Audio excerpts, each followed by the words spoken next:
out with him and just be like, all right, let's play, because our ELO is almost the same, and I feel like there's a chance I can beat you. I want to do this. Did you happen to watch Shockwave last week by chance? No. Austin, so far on a rampage. You know, goes through all of 2016 without even a single win. And then ever since that first win, I think he's just on like, what, 3 or 4 Shockwaves in a row, just everybody cashing those hands. He had a KO at 10% yesterday, man. No. Last week, man. Literally. Get out of here. Smash drill platform. Forward throw with that knockback. Really? It's pretty brutal. Anyways, enough about previous Shockwaves. Let's talk about the present. NF Batmayne versus KidFlash. So last time I saw KF play, he was with the Donkey Kong. Batmayne, on the other hand, traditionally speaking, I'm very accustomed to seeing him bust out the Lucas and the great hair.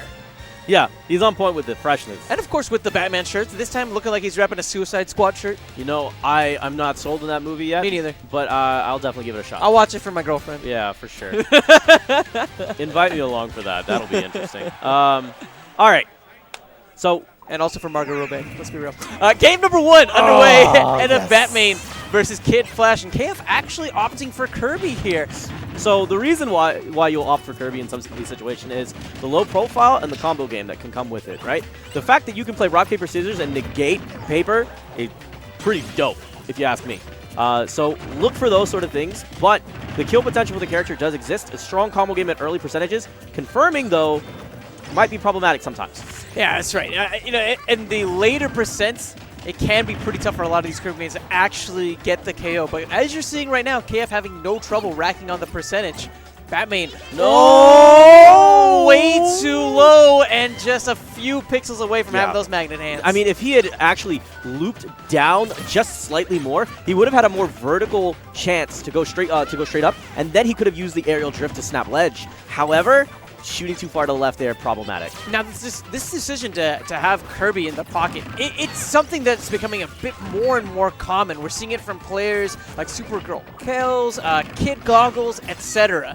Not too many solo Kirby mains aside from Mike Kirby, Zan, the likes. Yeah, but I mean, the fact that you have a pocket character like this is actually pretty promising to show the meta of Smash 4 is still evolving, still adapting. There's a lot this character has to offer, but in particular, I think the best thing to keep in mind is, like, it's a more toned-down 64 Kirby in a lot of ways. The hitboxes are just good. They feel right. They work together very well. In the throw game, it's okay.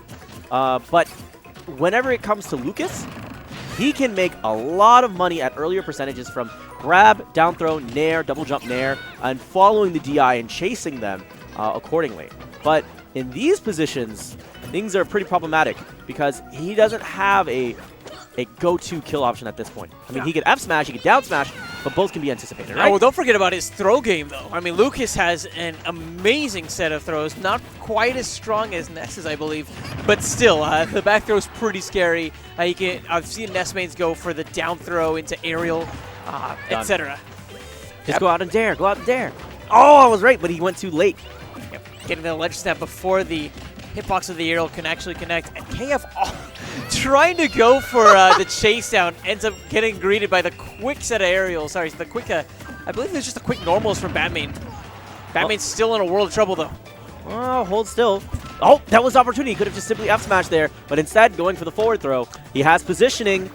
Is he going to go for the fancy stuff, or is he just going to keep it consistent? I've seen guys go off stage and back air and go for those stage spikes. Oh, KidFlash. Trying to just hold his composure. Doesn't want to overextend here. Look at that. The tip of that grab nearly catching him. Wow. And that was what he wanted to do the whole time. Just get that up throw onto the platform, set up for an earlier percentage KO. It took him 3 grabs to do it, but finally actually walking away with it.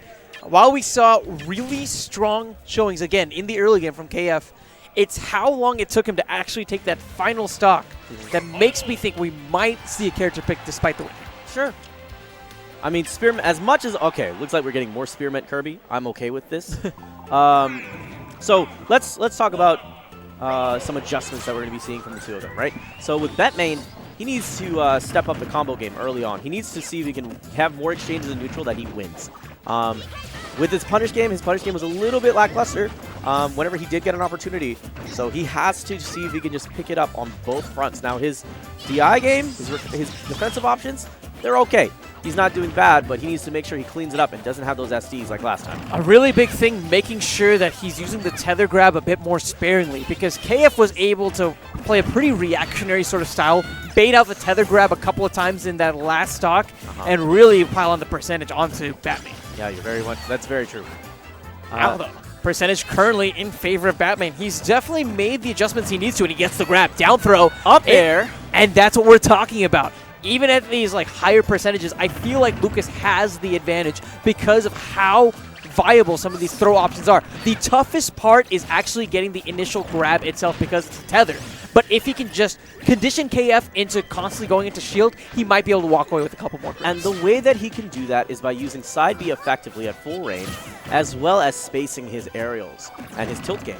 And he's been doing a lot better of a job of converting off of these grabs. I feel like he's only missed maybe 1 or 2, so a lot bigger of a change this time around.